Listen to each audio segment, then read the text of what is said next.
Hi, welcome to Golden Years. Happy spring. This month, my special guests are Jennifer and Sharon, and they are from Majestic Equine Connections. So come on back, and we're going to tell you all about this wonderful organization. I felt accomplished after I got my diploma. It made me feel that I could take on whatever challenges life throws at you. Find free adult education classes near you at finishyourdiploma.org. You're watching The Bat.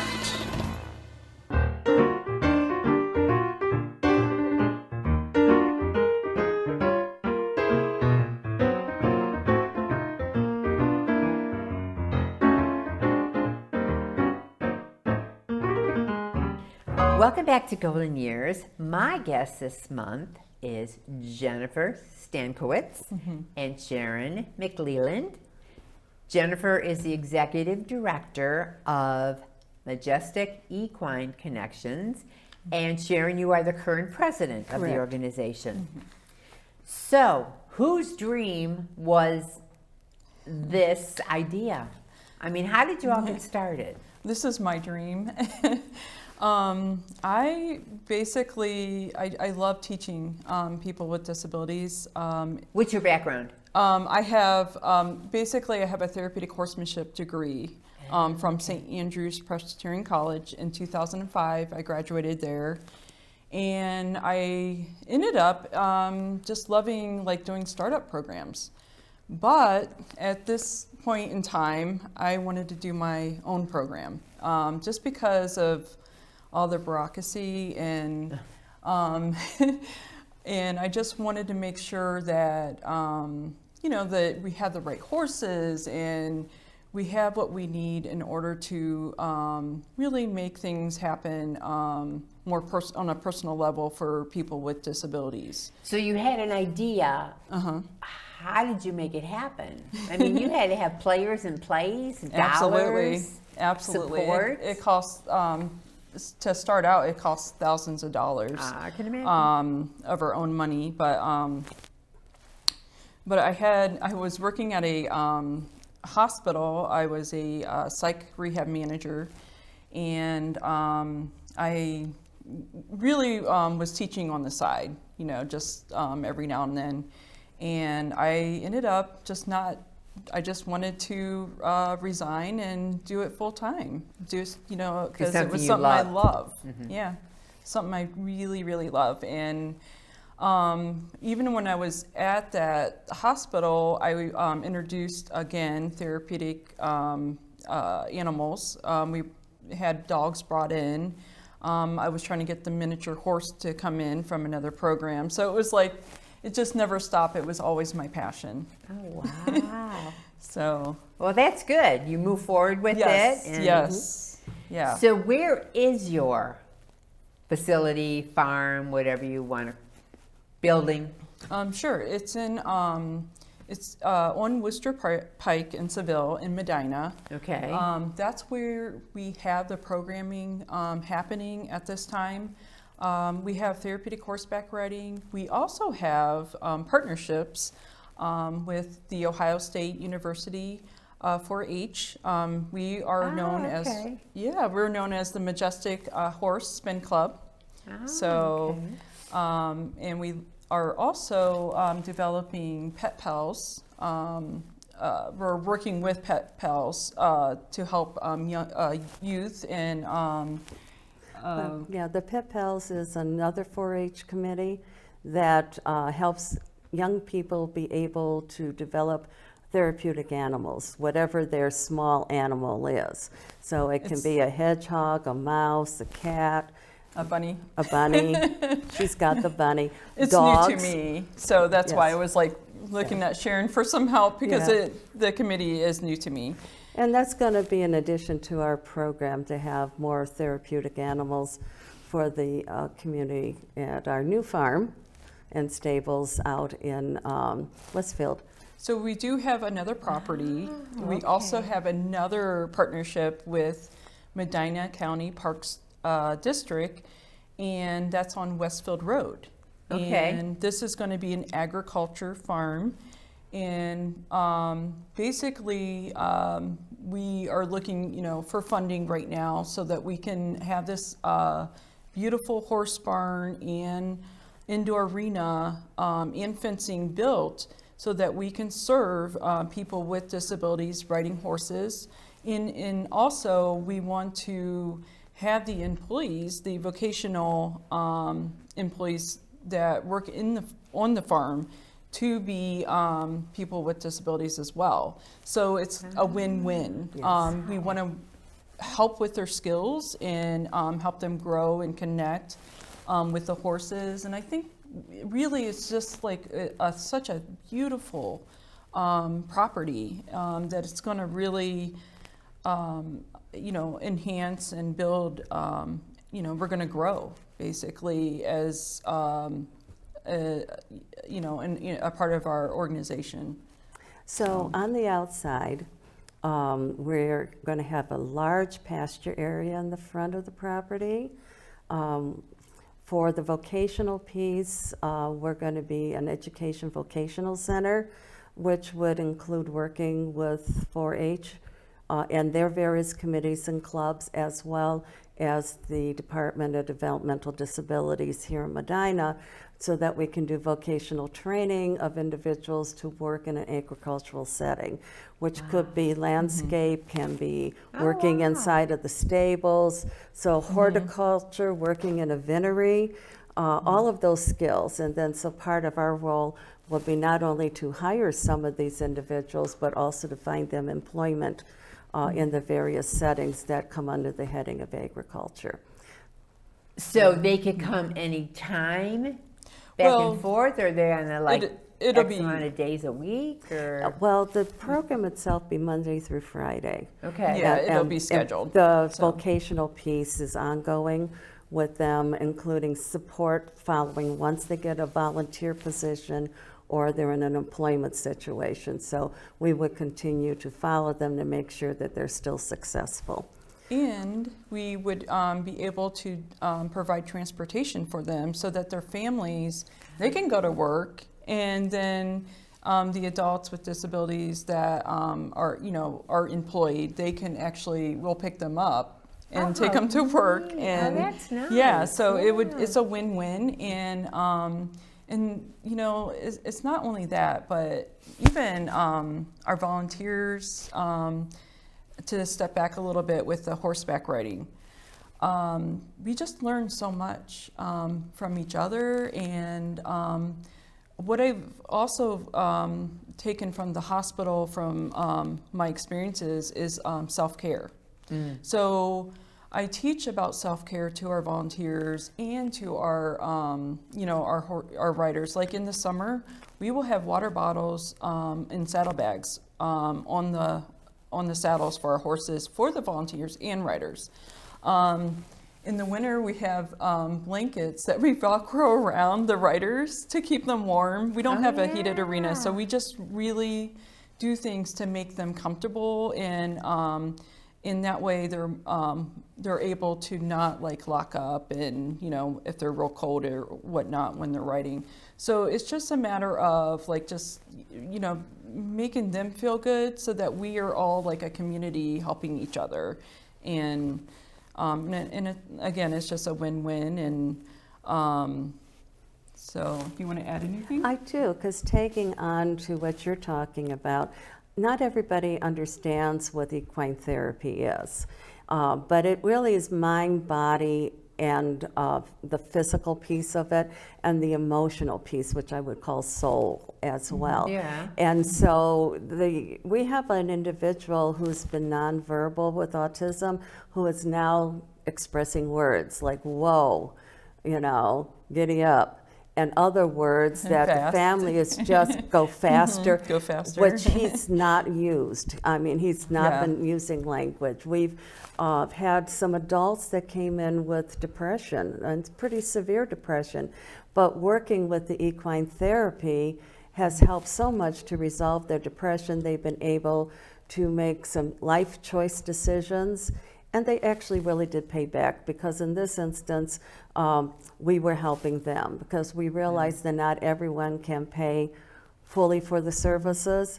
And that's one of the things we want to do, is be able to have enough scholarships to be able to support persons who have this really strong need, but they don't have a means of which to pay for the services. So is this a referral program? How do they learn about you to get to you, to come to you? So basically, I do get some, he's licking himself, I do get some referrals. Sam. And from developmental disabilities from Cuyahoga, I get some from Summit, from all over. Medina, just all over. And the thing is, what's so important about our organization is that there's not enough out there. No. There's not. There is like so many waiting lists at other locations for therapeutic horseback riding.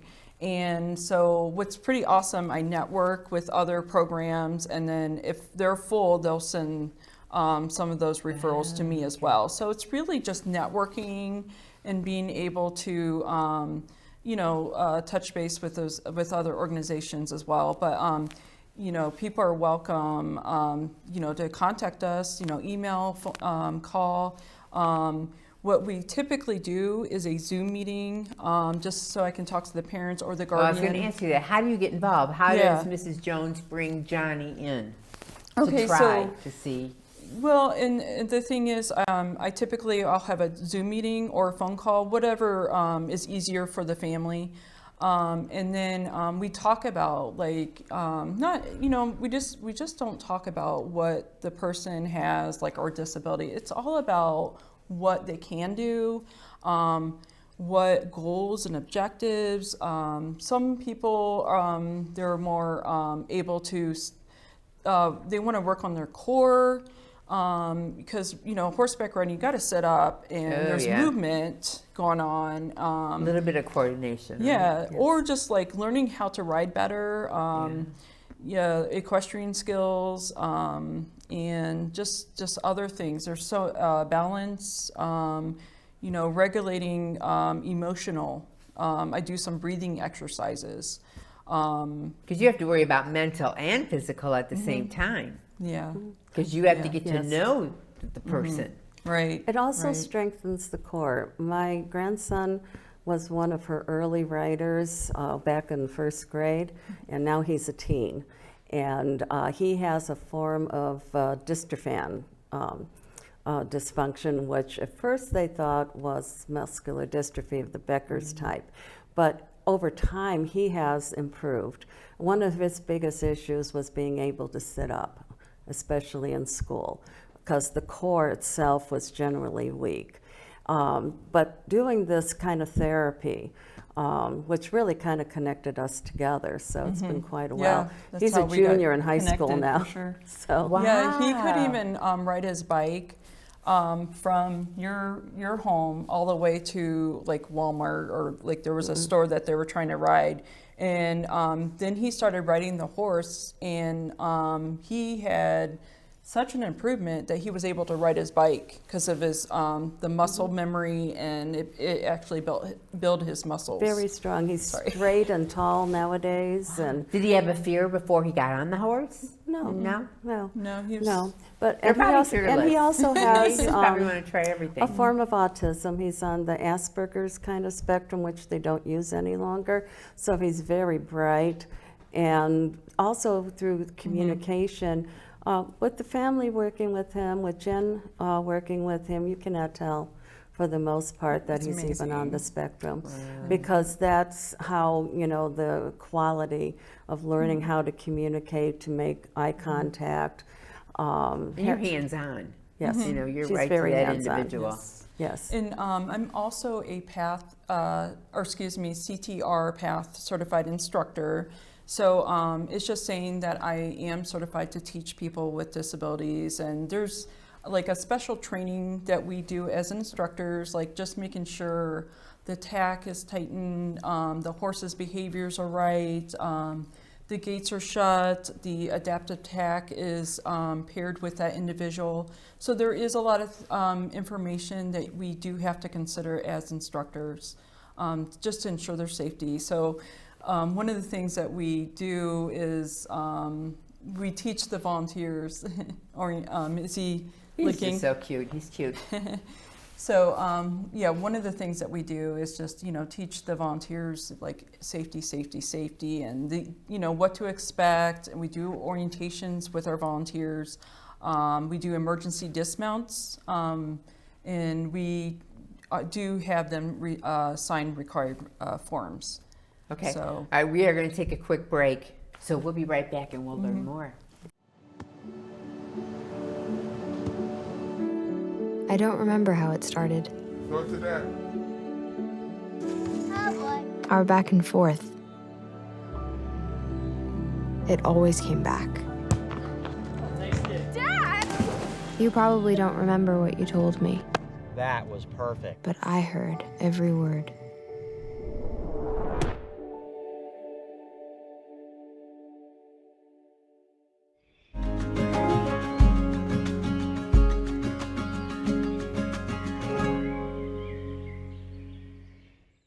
Welcome back to Golden Years, and I am interviewing Jen and Sharon, and they are from Majestic Equine Connections. What a wonderful organization. thank you. I mean, appreciate you it. must love going to your job every day. Love it. I do. And so my question to you is, but I'm not in that field at all, how do you know it's a right fit for the individual? Do you have to test them ahead of time or try different things, or? We have forms that the family has to sign, and we also have a physical that the doctor has to fill out and sign, just saying that there's no reason why the doctor doesn't seem, to think that this person cannot ride. We also require X-rays and no symptoms for people with Down syndrome. It's just required as a PATH certified, program that we have to get that, looked at. But other than that, Well, on occasion, she'll come across something. I'm a registered nurse. This is been practicing 50 years now. And so Jen will have a question about a diagnosis or something for accommodation needs, then we will discuss that individual, and if need be, talk to the doctor so he has a good idea, or she has a good idea of what this person's experiencing. But we've also had a program that's a ground program, which people can engage with the horse and a lot of the aspects of it without riding the horse. and that's what is behind her, the picture. What is his name? His name? Logan. Yes. His picture I is know, just I love 1,000 it. words of happiness. I mean, that is amazing. Amazing. You. Yes. And he loves it. Loves it. It's definitely. I talked to his parents, and they said that he talks about the horses. He talks about Maverick. It's definitely improving his mood and everything. I bet. So I would have a fear of the horse, but I don't think Logan would even think twice about it. no. And actually, if you came out to our farm and just experienced the horses, you'd find that they're not so fearful, especially Maverick. He is such a sweetheart, and I'm not a horse person.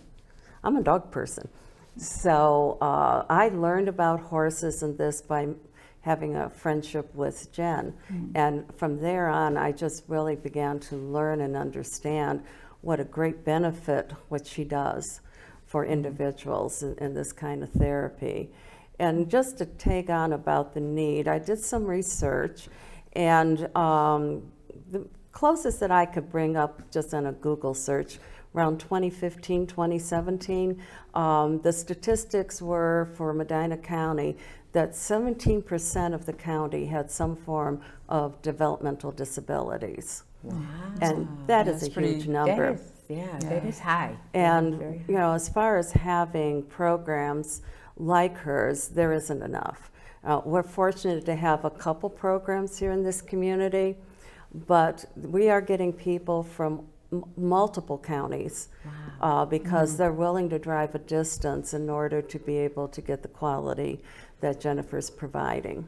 So like do they come for sessions? It's yes, like, it's either 10 to 12-week session. oh, okay. And some people have to pay private. Some people get it through the a waiver format, like through Cuyahoga or Medina. And then if they say that they cannot afford it, we do try to provide, the scholarship monies that we do have. It is limited, so we're hoping that, through this interview, the public would notice us and, try to help us out through some funding. And I just want to say congratulations again. I mean, thank goodness for 100 plus women. 100 Yes, plus women, absolutely. thank you. What We a are so wonderful, grateful. wonderful organization. I mean, that's just Yes. phenomenal. I mean, for like 4 women to sit down one night and think, okay, how can we help all these community people out there, all these organizations, all the people with need, and to And they were get so generous. I understand we got 11,000. 11,000. Yes, Yes. 11,000. Isn't that amazing? It's amazing. They were That so is- generous because that was beyond expectations. Yes. And And it's people like us just writing that check. yes. But for someone to come up with that idea, it's That's pretty phenomenal. awesome. I mean, Yeah. that wouldn't happen in Cleveland. I don't think so. No. So fundraisers, how do you raise money? Well, we're using a third party. We are having a fundraiser on April the 25th at the Galaxy.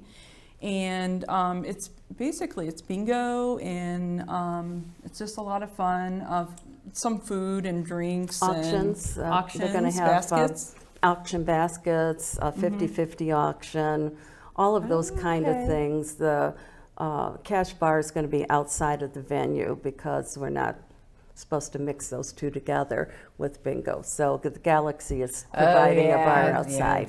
yeah. Okay. And for any of those who were interested, but it's $20 for a person, and they fill up very rapidly. So you've done this before. No, we Or just no? met with her, but I've done Yeah. something similar And this with a is- church group, but this is new for us. And this is amazing. This was, we found this lady through one of the parents that does fundraisers, and she loves what we do. She loves our program, and she wants to, support us. And I know her name is Jenny, but yeah, so it's just a blessing, all the people that we meet and how they want to help us, and it's just because they come and they see what we do and they see the end result, that it really does make a difference. And it makes a difference to, for her grandson. He's starting to talk a lot more than he used to. Awesome. So Yes. yeah. And we're finding things coming from the strangest areas. We're just talking to people and meeting with them, or we're connected with someone who knows someone, and suddenly there's a gift. It may be in the form of furniture, it may be in the form of something that we need to put into the building itself, which is a beautiful building that's perfect for the purposes of the educational, agricultural education center. I couldn't have asked for anything better. I do want to mention the Giving Place in Medina. They have Neat donated, place. Yes. beautiful furniture. They have donated some furniture at our Westfield Road location. And so I do want to mention they helped a lot of organizations in our Medina community. So I just want to say thank you so much. Yeah, they were so generous. They were able, I believe, to help out 10 different nonprofits. And for us, they gave us a grant that will cover our wheelchair ramps. Because we are that's wheelchair awesome. accessible, we want to be that. And we Good. will have wheelchair accessibility within the stables and in the horses. So. And then again, it's another idea. A group of women got together. Yes. And they opened up a store. And the Amazing. community supports with the furniture that they don't need anymore, or their trinkets or whatever. And for them to turn over the money to wonderful organizations, that's phenomenal. I'm very, very grateful. So. Medina is a very, very giving county. It definitely is. Everyone's very generous. Okay, so what do you want to share with my viewers in case they're like, should we bring little Sally there, or how should we go about doing it? How do they go through the process? So basically, I'm going to give you my website. It's https://Majestic-equineconnections.org, and you can email me from there.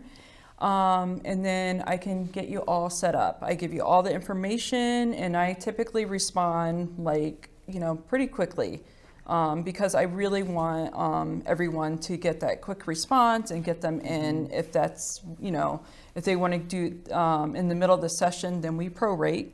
If they want to do it after or later, they would mark that on the forms, and so everything's pretty easy. And if they didn't, if they need some more support, they can obviously they can call me, and I can be very helpful and explain our process as well. So we also have a great need for volunteers. I was going to ask that. That was my next question. Volunteers. Yeah. Who's 13 and doing all this? older can participate as a okay. volunteer. They get full training and knowledge of what they're doing. They're put on a schedule. But as we're growing, and the numbers of individuals that are coming in need, we actually need to pair 1 to 2 volunteers with each one of those people. And I also want to say for some of the youth is that we have a book. We have the volunteers sign their hours down. That's so important. So we keep track of all the volunteer hours. And so it's really important. Like some of the youth, they need those hours to demonstrate that, hey, I'm volunteering, I need a job. They're helping the community. So it really looks good if they want to put us on their resume or, whatnot. But also, they can learn a lot of skills with animals and just learn that people with disabilities are people. They're people too. Oh, so And that's the other component to what we do, is that we don't separate out the persons with varying abilities. Everybody works together, whatever the condition is. And this is not just for kids. I mean, seniors can come. As long as you're physically capable. Definitely any adults as well can benefit from this program. So, and we've had some older people as well work with this. So it's generational as well, and it's just an exciting opportunity. I do know that some of the high schools require volunteer hours in order to graduate. Do, yeah. So we'd be more than glad to make sure that information's there for them so they can graduate. That's awesome. Do you work at the Career Center at all? Yes, yeah. Okay. We actually went there and talked about our program to the high school students. We worked with the teacher, so we're just hoping we, especially for the next session when we get busier, we're hoping we get more volunteers to help us. But absolutely, and like I said, if you don't know anything about horses, like we do all the training. And sometimes we even pair, I'm just making up this name, but Johnny with Sue. And that way that person's a little bit more comfortable. So they're like, I don't know what I'm doing, and we want our riders to be safe. So that's the biggest thing. That's a big thing. That really ensures their safety too when we have good trained volunteers. And to my viewers, if you have any questions for Jen or Sharon, please shout out your phone number. 440-668-8364. What a wonderful program, yes. Go on her website, check them out. And can people even just drop there and have a visit, a tour, or just call ahead? Or call ahead. Okay. Yeah, and we'll All right. set up an appointment so they can come. But we really want to thank you for having us. Yes, thank you No very much. problem. It's like a best kept secret, so we got to get the word out. Thank So you. thank you for joining us. And to my viewers, thank you for joining us this week.